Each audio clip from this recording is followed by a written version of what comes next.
কেমন আছো বন্ধুরা? আমি পার্থ চলে এসেছি প্রতিদিনের মতো রান্না খাওয়ার ব্লগ নিয়ে। আজকে শুভ বৃহস্পতিবার, শুভ রথযাত্রা। এখানে বাড়িতে চলছে জলখাবারের প্রস্তুতি প্রতিদিনের মতোই।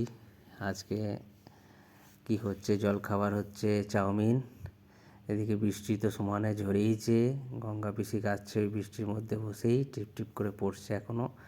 আর কি কি রান্না হয়েছে দেখো, আলু আর কুঁদরি ভাজা, আর এখানে আলু পটলের ডালনা, গা মাখা মাখা তরকারি আর কি, আর ডাল,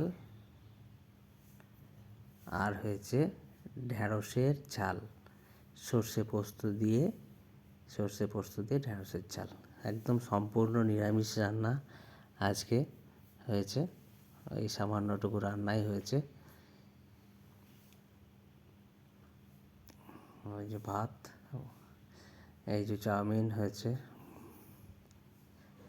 সব রকম আনাজ দিয়ে আর সয়াবিন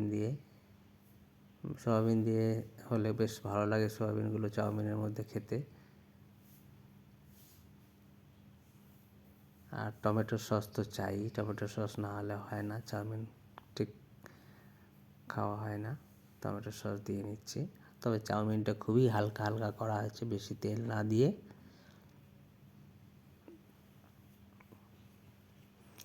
এই দিয়ে আমরা সকলে খেয়ে নিচ্ছি। মাসিমাও রয়েছেন, মানে ভাইয়ের শাশুড়ি মা।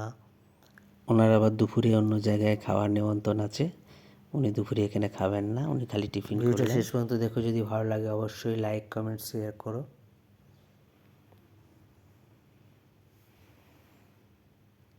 আমার একটু কাঁচা লঙ্কা আলাদা করে আমি নিয়ে অনেক সময় চিবিয়ে আলাদা করে খাই, ভালো লাগে। অনেকে ঝাল খায়, অনেকে খায় না, ওই জন্য লঙ্কাটা চাউমিনে বেশি দেওয়া হয় না। এই যে ঠাকুরে একদম স্নান টান করে ঠাকুরের পুজোর কাছে চলে এসেছি। পাপি অলরেডি পুজো করে গেছে। এই যে দেখো আমাদের রথ, জগন্নাথ দেবকে ওর মধ্যে চেপেছে, জগন্নাথ, বলরাম, সুভদ্রা।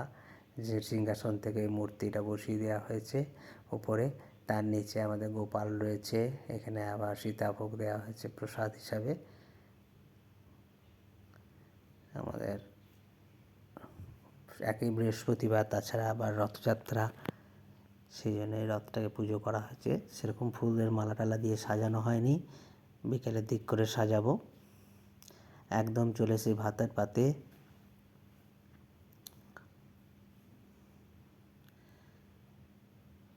খেতে বসে গেছি আমরা। শুভ দুপুরে অনেক অনেক শুভেচ্ছা। কারা কারা খাওনি বন্ধু, খেয়ে নাও।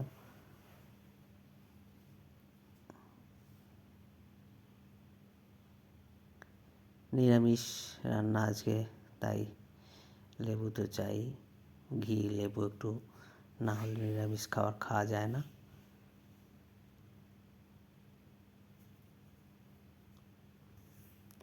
পটলগুলোও বেশ ভালো ছিল, পটলের তরকারিটা বেশ খুব ভালো হয়েছিল রান্না। এই যে আম রয়েছে সঙ্গে, আগে আম দিয়ে মানে ভাত তরকারি সব খেয়ে আম দিয়ে খাওয়ার পর তারপর অবশেষে একটু টক দই খাবো। টক দই দিয়ে একটু ভাত মেখে খাবো। এখানে পাপিয়া খাচ্ছে টক দই দিয়ে ভাত, ওর খাওয়া হয়ে এসছে। আমার এখনও খাওয়া দাওয়া চলছে। আর এদিকে বাইরে অঝোরে বৃষ্টি ঝরে চলেছে। ভাইও চলে এসছে লাঞ্চ করতে। এই দেখো বাইরে কীরকম বৃষ্টি হচ্ছে। আমি সকাল থেকে ধরেছি চট্টগ্রামের চাপা বৃষ্টি অঝোরে বৃষ্টি হয়ে চলেছে। তেজপাতের দই মেখে খাওয়া। ভিডিওটি যদি ভালো লাগে অবশ্যই লাইক কমেন্ট শেয়ার করো। দেখা হবে পরবর্তী ব্লগে।